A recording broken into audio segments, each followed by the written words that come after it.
ফলতায় আমরা দেখেছিলাম যে নির্বাচনের দিন অভিযোগ ওঠে সেখানে ইভিএম এ টেপ লাগানো রয়েছে। ইতিমধ্যেই আমরা জানি যে আজকে কিন্তু দু জায়গাতে চলছে পুনর্নির্বাচন, মগরাহাট এবং পাশাপাশি ডায়মন্ড হারবারে। সেক্ষেত্রে ফলতার বাসিন্দারা তারা একেবারে আজকে রাস্তায় নেমে বিক্ষোভ দেখান। এরপরেই জাতীয় সড়ক অবরোধের পরেই নির্বাচন কমিশনের তরফে রিপোর্ট তলব করা হয়েছে। পুরো বিষয়টি নিয়ে রিপোর্ট চেয়েছে ইতিমধ্যেই কমিশন এবং সেটা পর্যালোচনা করেই পরবর্তী পদক্ষেপের কথা জানানো হবে কমিশনের তরফে। আদতে পুনর্নির্বাচন হবে কি হবে না সেই বিষয়টি জানানো হবে কমিশনের তরফে।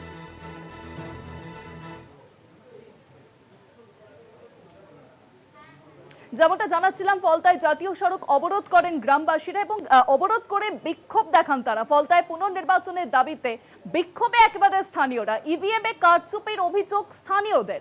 জাতীয় সড়ক অবরোধ করে ইতিমধ্যেই বিক্ষোভ দেখাচ্ছেন সাধারণ মানুষজন। আজ কমিশনের তরফে নির্দেশ দেওয়া হয়েছিল যে মগরাহাট এবং ডায়মন্ড হারবারে সেখানে পুনর্নির্বাচন করাতে হবে, সেই মতো সেখানে চলছে পুনর্নির্বাচন। ফলতাতেও পুনর্নির্বাচন করাতে হবে, এই দাবিতে অনড় স্থানীয়রা।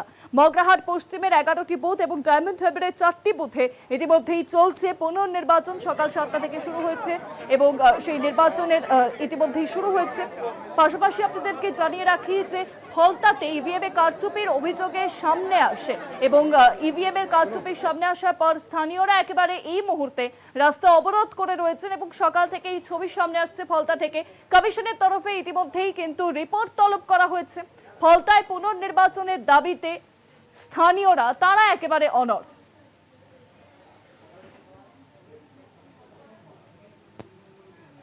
ফলতায় পুনর্নির্বাচনের দাবিতে বিক্ষোভে স্থানীয়রা।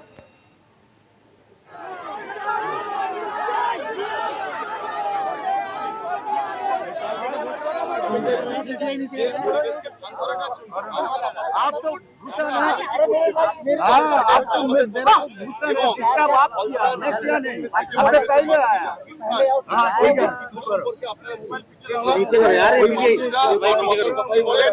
এবং আমরা সত্যি মানব কর্মকে দেখি কাজ করি, কিন্তু এলাকার প্রত্যেকটা মানুষ আমার আত্মীয়, আমার নিকট, কিন্তু এদের অভিযোগ নয়। এই অভিযোগ সম্পর্কে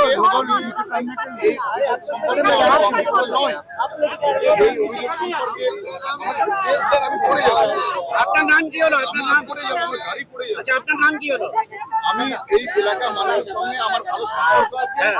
আমি চাইছি মানবতাকে সামনে রেখে আসুন, একটা সুস্থ পরিবেশ তৈরি করুন। আপনার নাম কি? আমার নাম আতিকুল্লাহ মোল্লা। আমি ফলতা পঞ্চায়েত সমিতি শিক্ষা কর্মকর্তা।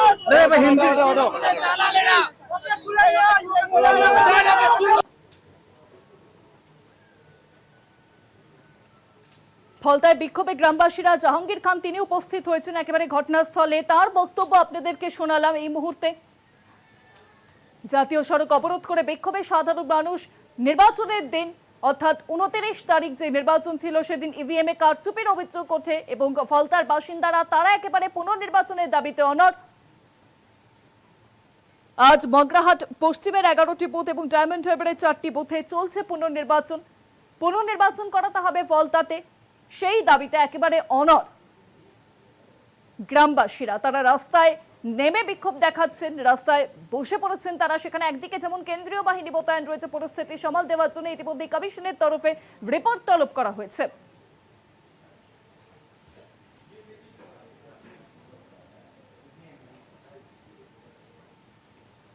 ইভিএম এ কারচুপির অভিযোগ স্থানীয়দের। জাতীয় সড়ক অবরোধ করে বিক্ষোভে সাধারণ মানুষ। ফলতায় জাতীয় সড়ক অবরোধ করে বিক্ষোভ, সেখানে ইতিমধ্যে উপস্থিত হয়েছেন জাহাঙ্গীর খান, ফলতা তৃণমূল কংগ্রেস প্রার্থী।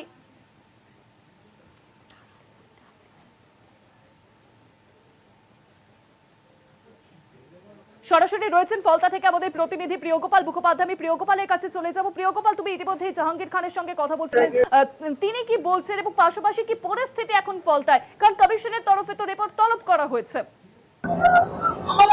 একদম তোমাকে যেটা প্রথমে বলে রেখি যে জাহাঙ্গীর খান না, ইনি যার বাড়িটা আমরা দেখালাম সেটা কিন্তু জাহাঙ্গীর খানের ঘনিষ্ঠ আতিকুল্লাহ। তিনি কিন্তু এখানে পরিস্থিতি দেখতে এসেছিলেন এবং তখনই কিন্তু যে গ্রামের মানুষ তারা কিন্তু বিক্ষোভে ফেটে পড়েন এবং তাকে ঘিরে ধরেন এবং ইতিমধ্যেই কিন্তু পুলিশ এবং কেন্দ্রীয় বাহিনী তাকে এখান থেকে উদ্ধার করে নিয়ে যাওয়া হয়েছে এবং যেটা তোমাকে বলে রাখবো যে জাহাঙ্গীর খান নয়, কিন্তু জাহাঙ্গীর খানের ঘনিষ্ঠ, এবং যেটা এখানকার স্থানীয় বাসিন্দারা বলছে যে এতক্ষণ হয়ে গেল কোথায় এই পঞ্চায়েতের প্রধান, তিনি কোথায় এবং তাকে কেন এখনো পর্যন্ত গ্রেপ্তার করা হলো না, এবং জাহাঙ্গীর খানকেও কেন গ্রেপ্তার করা হলো না। এবং ইতিমধ্যে কিন্তু আমি একবার ক্যামেরা পার্সনে ঘুরিয়ে দেখাতে বলবো, আবার নতুন করে ফলতায় উত্তেজনা শুরু হয়েছে। এই জাহাঙ্গীর খান যিনি ঘনিষ্ঠ আজরফিল, তিনি আসার পর থেকে কিন্তু এই উত্তেজনা শুরু হয়েছে। এবং আমি একটু ক্যামেরা পার্সন কাজের চেষ্টা করবো যে এই যে জাহাঙ্গীর খানের যিনি ঘনিষ্ঠ, তিনি কিন্তু ইতিমধ্যেই এই জায়গায় এলে কিন্তু গ্রামবাসীরা আবারও বিক্ষোভে ফেটে পড়েন।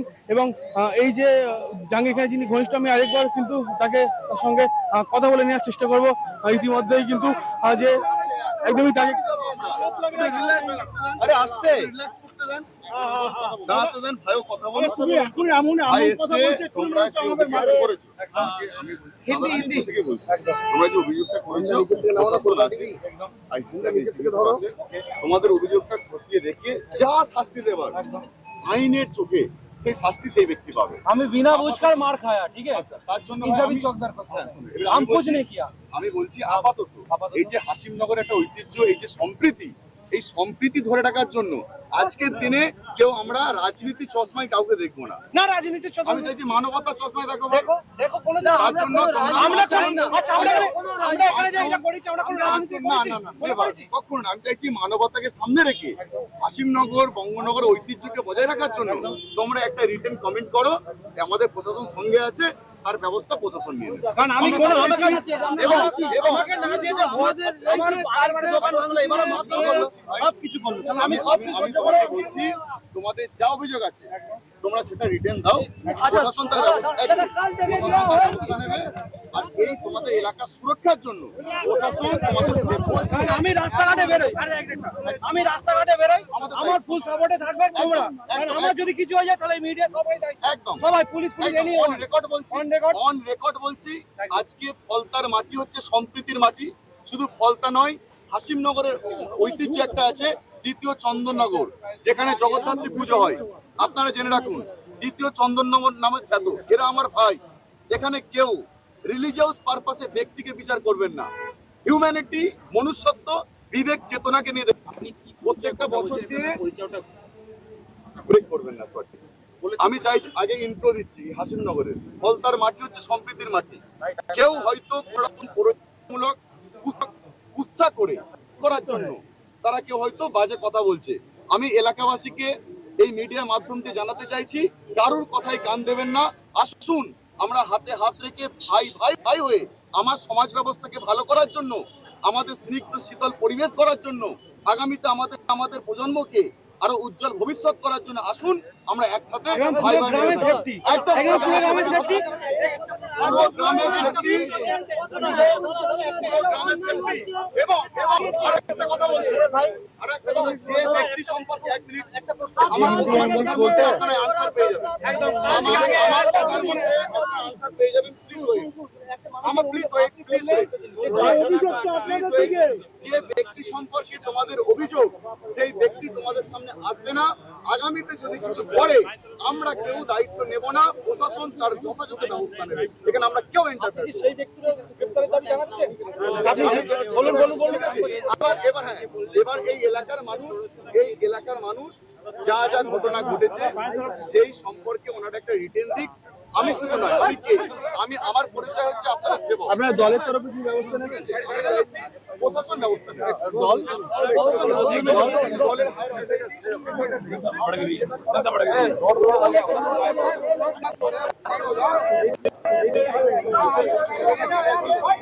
একদম বললাম যে জাহাঙ্গীর খানের ঘনিষ্ঠ, অর্থাৎ জাহাঙ্গীর খানের হয়ে এখানে যিনি কথা বলতে এসেছে আতিকুল্লাহ কিন্তু এদিকে মানুষের সঙ্গে কথা বললেন এবং তিনি আশ্বস্ত করলেন, এবং সেটা সরাসরি কিন্তু দেখালাম একদমই।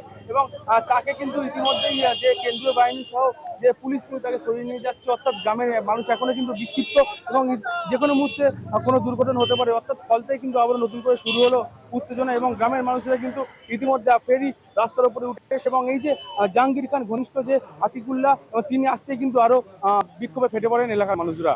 শিবগোপাল, ফলতার বাসিন্দারা তারা এখনো পর্যন্ত রাস্তা অবরোধ করে রয়েছে, ঠিক কি পরিস্থিতি তৈরি হয়েছে? কমিশনের তরফে তো রিপোর্ট তলব করা হয়েছে।